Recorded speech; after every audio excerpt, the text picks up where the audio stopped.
what I'm planning to do is the following. Where's my,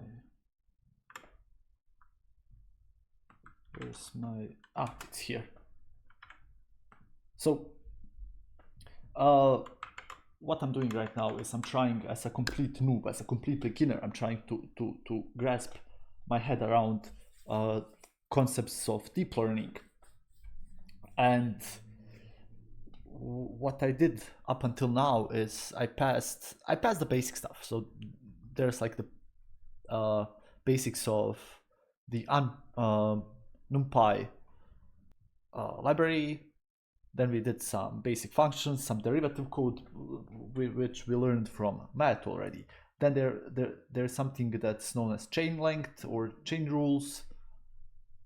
And we also graphed this,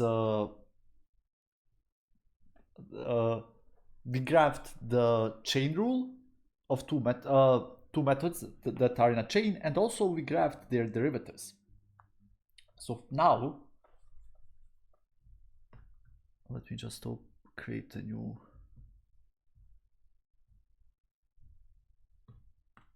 markdown here at the end. I'm gonna call this chaining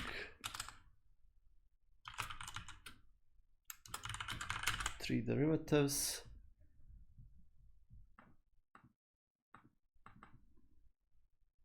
Okay, chaining three derivatives. I have you add a new code. Okay. So just to make things clearer now. Hope you like my wallpaper here. So just to make things clearer, what I've been doing here is I've been learning about longer chains. So this is the formula on how longer chains are differentiated. This is a visual representation of it, and that's it. So now I'm trying to code this out. So I have chain derivative 3. I have a chain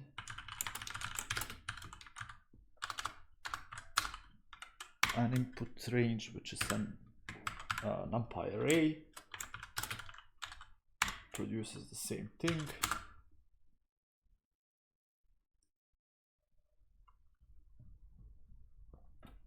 So let me just do some assertions. I'm gonna just copy them from the book I'm following.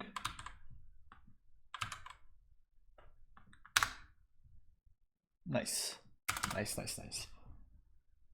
So now what I'm trying to do is to translate this formula that's written in purple text, in purple handwriting, into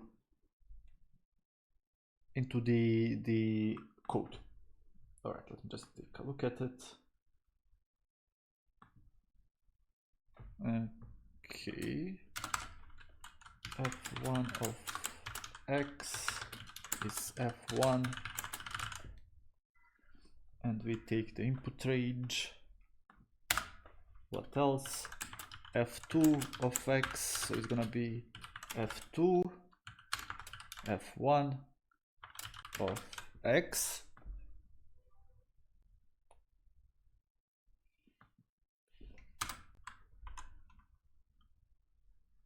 What else do we have? We have the derivatives. And how is the derivative? How is the derivative produced? I have the derivative method. What's it? What's the derivative method doing? Okay, it adds the delta and calculates the slope of a function here, it seems. So I want to derive what?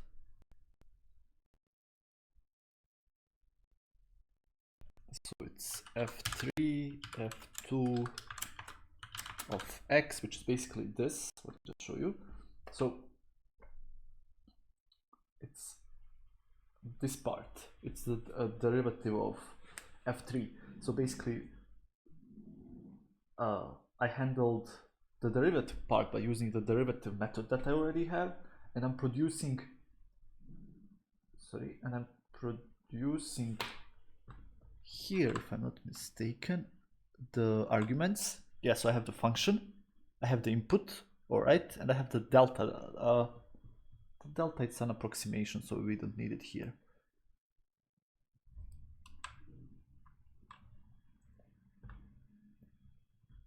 And what basically happens here is that we call the function on the input data, and we add the delta, and we calculate the derivative.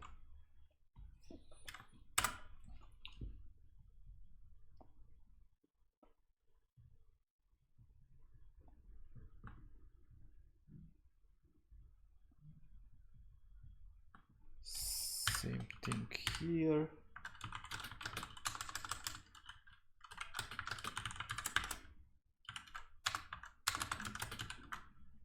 F1 of x, and also here, but this is done on dx, so it's going to be a derivative of what? Okay, so let's think about let's do this without looking at the book. So it's just going to be the function f1 based on the input range, and then if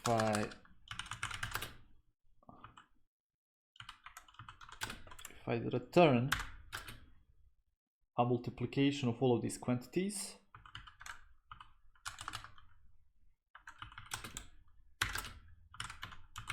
this should be enough.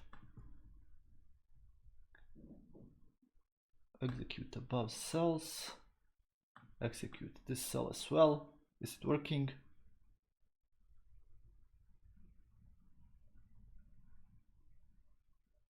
Continue. Have I put? No, I didn't. What? I thought I have a breakpoint somewhere.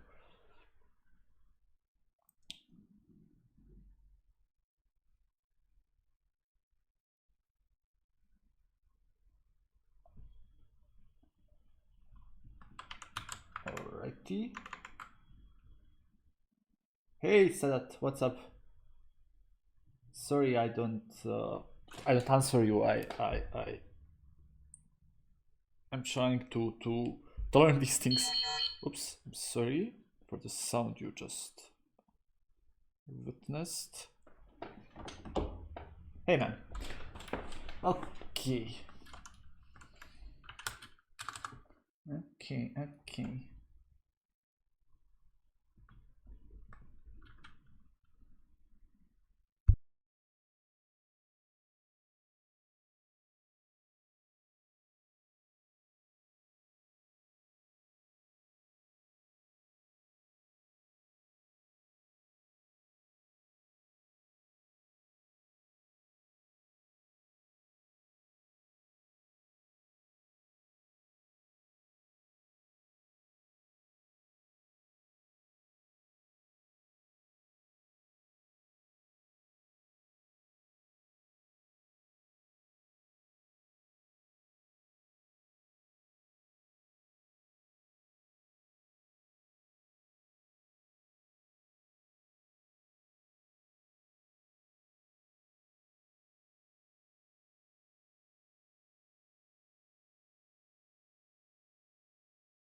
All right, so now this code is doing something interesting. So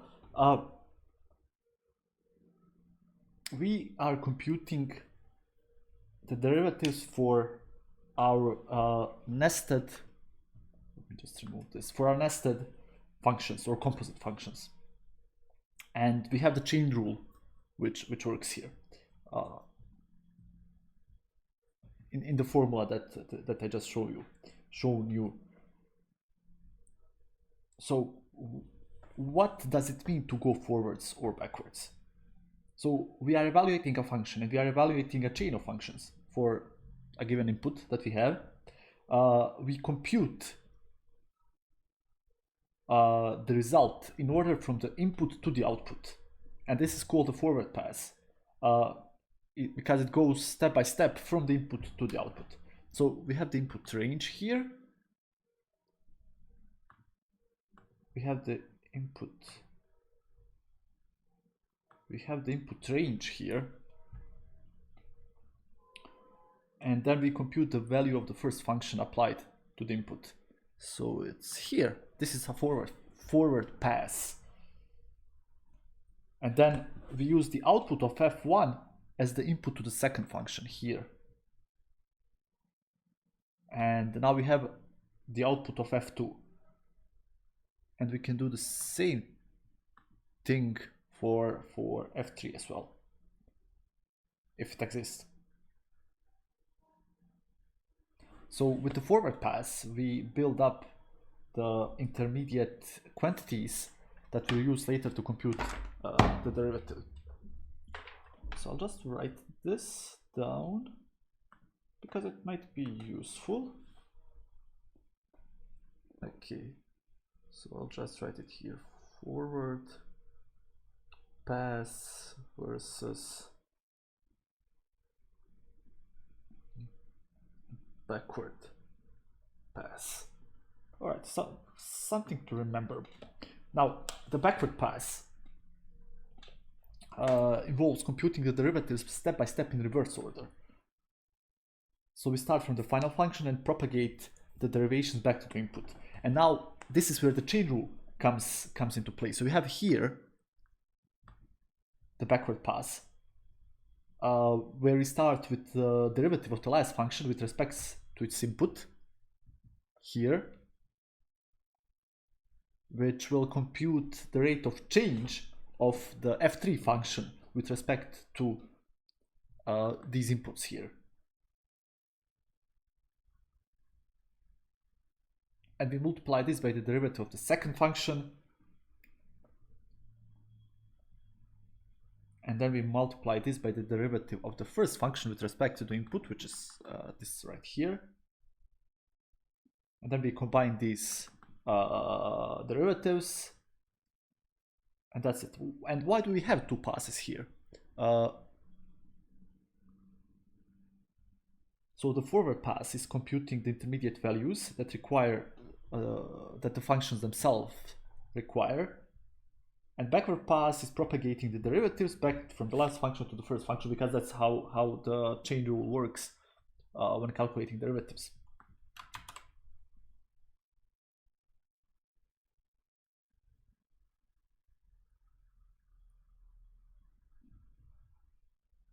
All right.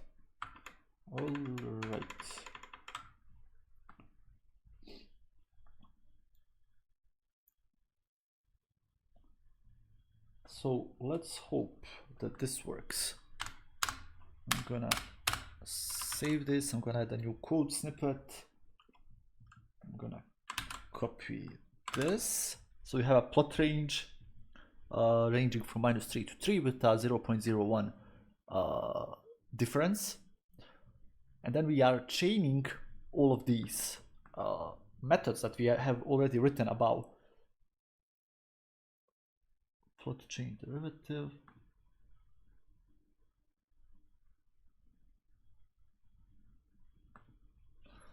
What? Plot range. Am I missing something here?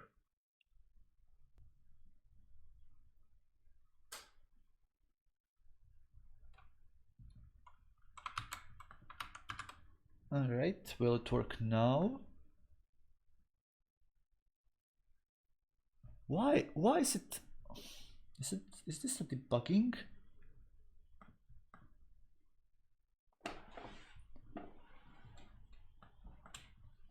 Run all maybe. Yeah, run all is working. For some reason, this is debugging it. It's run by line. Okay, my mistake. What does it say here? I have an error. What kind of an error? In line 19, I have the plot range that I created.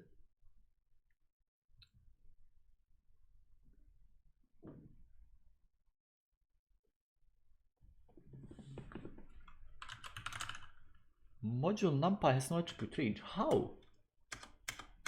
How? MP range. How does it? What? -3, 3. Where else have I used this? NP range. So I need to. Okay. I need to import the range. Let me just.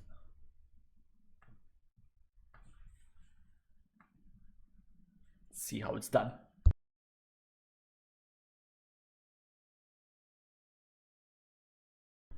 All right, seems like I'll need to rewrite this because this doesn't work properly.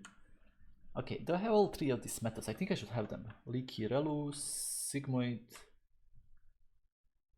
chain rule. Yeah, I think I have them. Maybe just in case, let me add them here one more time.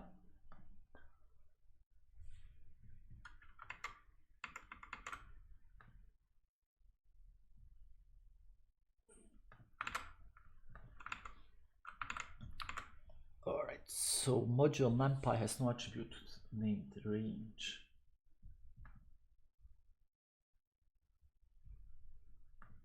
Plot chain. Is this taking a? Yeah, it's taking a general chain here.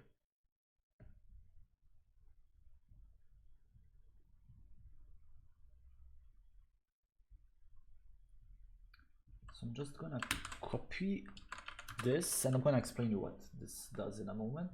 I just want to make sure this works. All right, run all. Save. There's an error. There's an error. Plot chain got an unexpected keyword argument length. Line 7. Plot chain. It's here.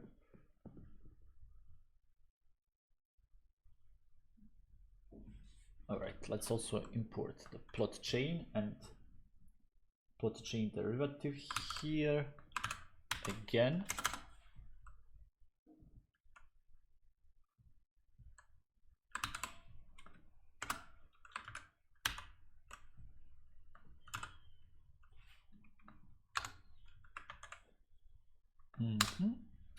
Nice.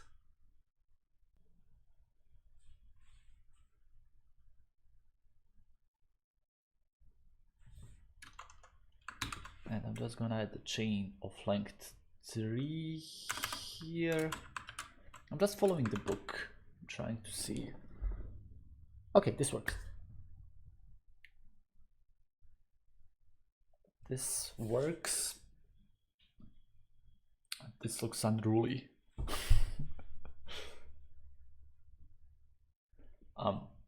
So what has been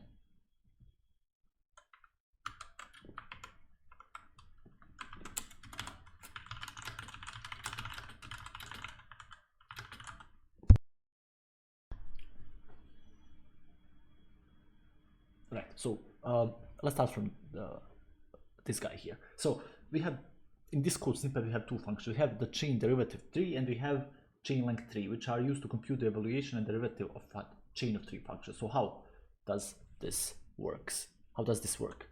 So the chain length is just evaluating. I can remove this. It's doing nothing but evaluating the a chain of 3 functions which are applied in sequence. That's it. We have a chain here. We provided it. Chain is a type that we that we customly created, right? And what we are doing, we are picking the 3 methods out of this chain, and we are just returning them in a sequence. And we have the input x is being passed to the first function, the output of the first function is being passed to the second function, and the output of the second function is being passed to the third function. That's it. The whole magic is there. So why would we do this?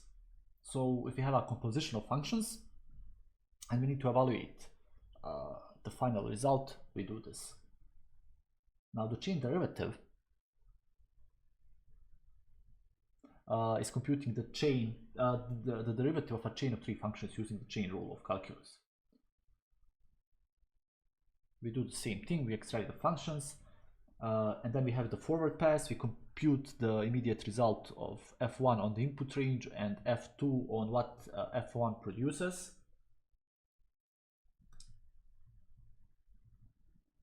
And then we have the backward pass. We've produced the derivative of f3 with respect of its input, which is f2. We do the same thing for the function f2 with respect to its input, which is f1. Same thing for the input range. And why would we do this? Because when you have a composition of functions, the derivative of the composition is not very straightforward. You need to apply the chain rule to compute the derivative efficiently. All right, so then we have these 3 functions. I'm going to remove the comments.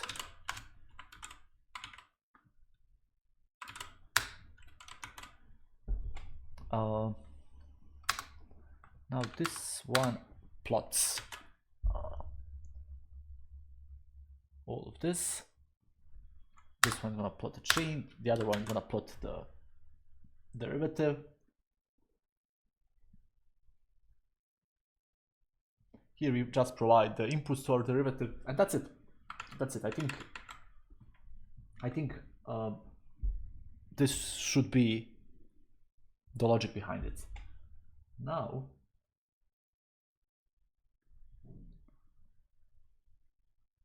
we can even compare the plots of the derivatives to the slopes of the original functions, and we can see that the chain rule is computing the derivatives properly.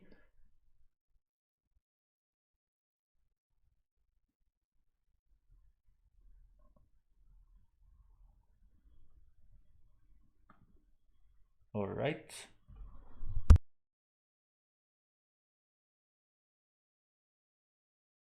All right. There's one thing that was unclear for me here, and it's why is the function falling here, but the derivative is for some reason rising. So it seems like that this is the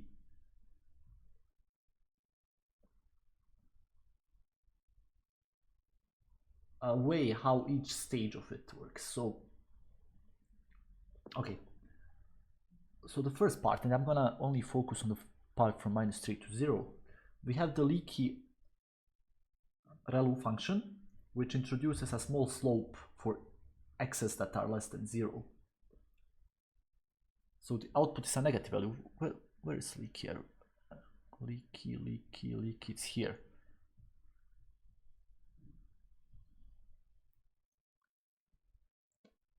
So basically for x's that are going from -3 to 0, the output is a negative, is a small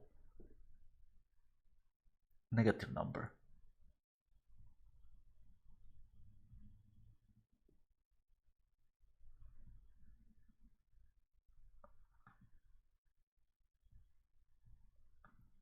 And I can, oops, I can maybe test it here. So leaky rel, maybe I can print. Maybe I can print. Is this gonna work? I hope it will.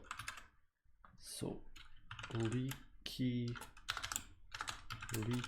rel for the plot range. and maybe I can put here 0.5.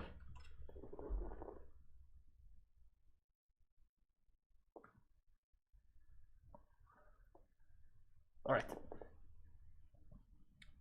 So I have negative values here. So this is the leaky ReLU. But now on the leaky ReLU, we have the square function that comes on it. So here we have the square function, and if I run it as well, we are squaring it. We are squaring these values. Now there are always the negative values from leaky ReLU become positive. So as x approaches 0, the squared output becomes smaller and approaches 0, right?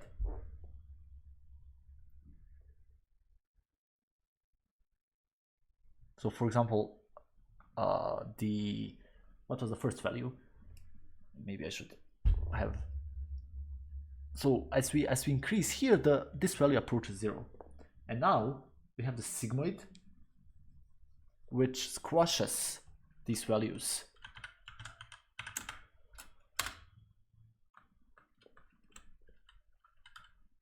into a range from 0 to 1. If I run this, all right, 5, 8, 9, 5, 6, 5, 3, 5, 2, 5, 0.9, 0.98, 0.99. So it seems like it makes sense, because at -3 we have 5.8. It goes maybe up until, where is it? -3, -2.5, 2, 1, 5, 1, 0, 5. This is the 0 version. It's exactly at 0.5, it seems, and then it slowly increases itself. So as x becomes more negative, leaky ReLU grows slowly, so the squared value decreases, and the sigmoid output becomes closer to 0.5, and this creates a falling curve. But why is the derivative rising from -3 to 1 to 0? So it shows the rate of change of f of x with respect to x.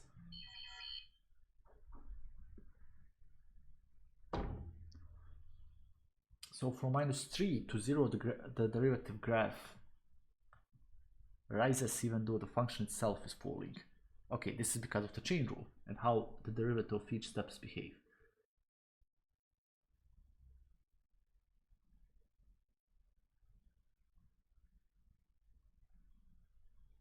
So if I only, let me try. What was the first function? It was a leaky ReLU. Let me just do this and see what happens here. Length of input change should be 3. Fuck. Why have you bounded these methods to have chain 1? Maybe here. Leaky ReLU, but it won't work again. I'm gonna get the same error, right? Yeah. I'm gonna get the same error.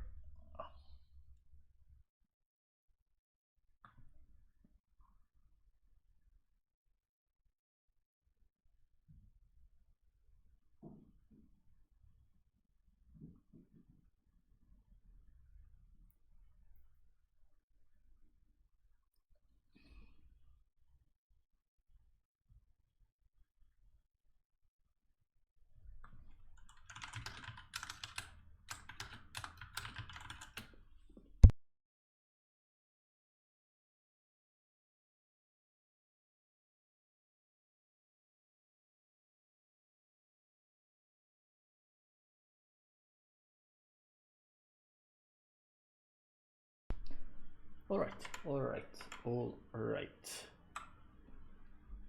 So, okay, now let's talk about functions with multiple inputs. By this point, I have a somewhat of an understanding of how functions can be made into composites to form complex functions. And I learned on how to compute the derivatives of those functions. I learned how I can represent them as a series of boxes. But often the functions we deal with in deep learning don't have just one input. Instead, they have several inputs that at a certain steps are added together, multiplied, or otherwise combined.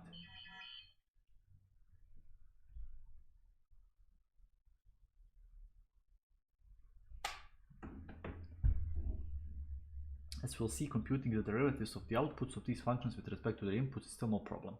All right. Okay, so let's consider a new example here. Again, I'm pretty underwhelming when it comes to math, so hopefully I'll do this well. So these are the functions with multiple inputs.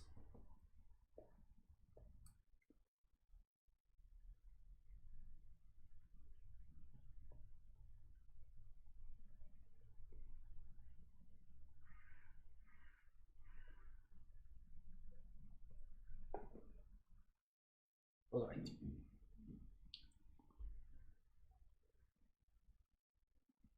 So it says here, if our inputs are x and y, if our inputs are x and y, then we could think of the function as occurring in two steps. Okay, two steps. In step 1,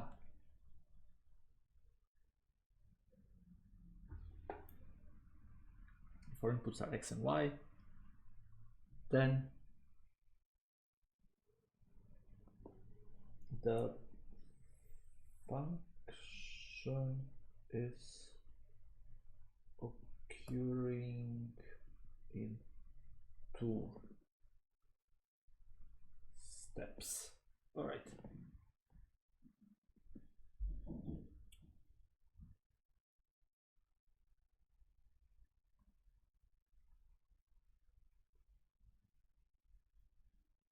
So x and y in step 1 are fed through a function that adds them together. We know that function is alpha, I think. We will use Greek letter. Okay. So this is simply like this. A is the function that produces this. It's alpha x y, and it's x plus y.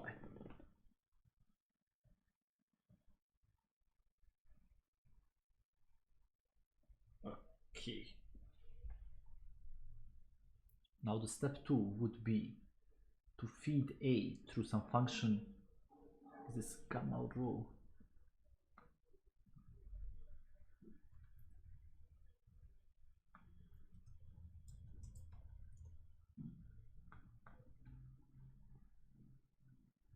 It's sigma. All right, so the step 2 would be to feed A through some function sigma.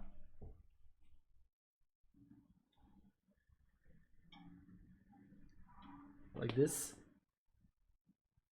Oops, sorry.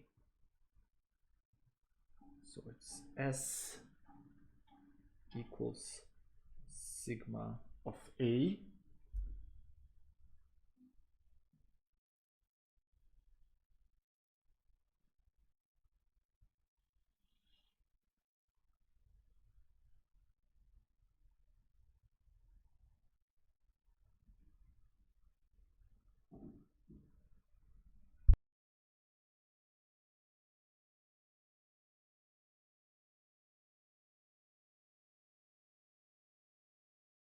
All right, so now I haven't understood anything. Let's let's see how the diagram for this looks like.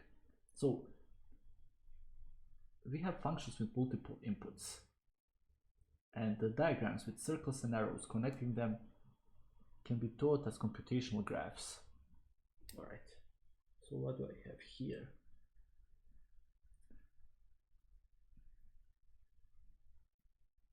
I have the function alpha, right?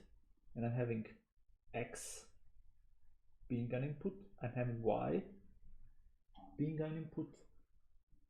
And then I have a, which is the product of this, which takes an input into, which is taken as an input into row, but actually sigma, it's not row, sorry. And then I'm producing s. So we have a certain order of operations here. We have two inputs going into A and coming out as A and then being fed through sigma.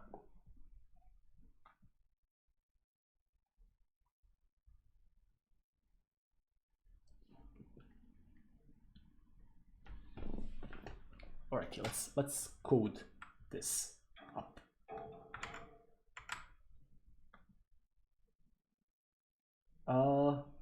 Hey Mario Bro 123.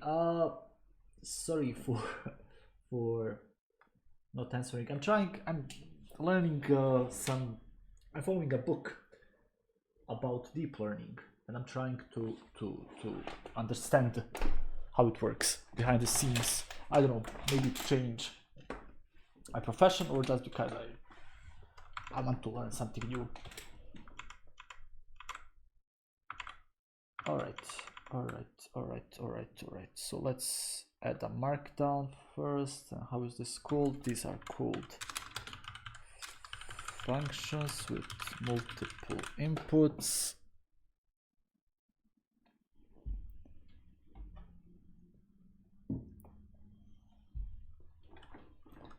Alrighty.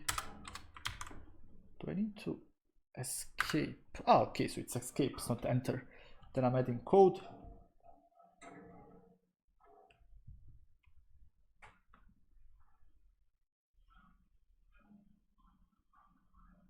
Code here.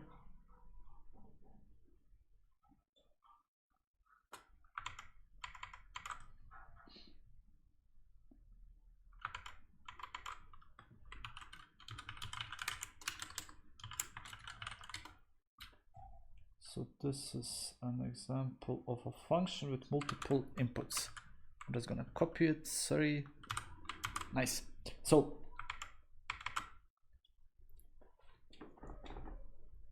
what do we have here? We have a definition, multiple input set. We have two numpy arrays. We have a sigma as well, which is an array function which produce the final value. So it's function with multiple inputs and addition forward pass. So I'm asserting that the shape is equal to, the shape of x is equal to shape of epsilon. I'm creating a, which is x plus epsilon. I'm returning the sigma of that. So this is alpha, and the sigma is another function that I'm taking here. All right.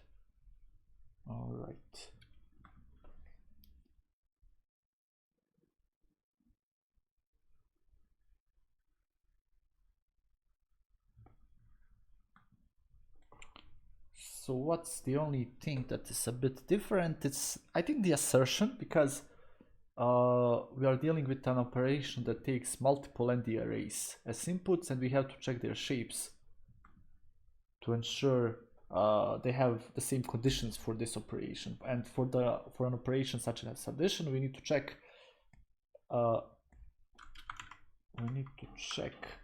whether the shapes are identical, so that the addition can happen.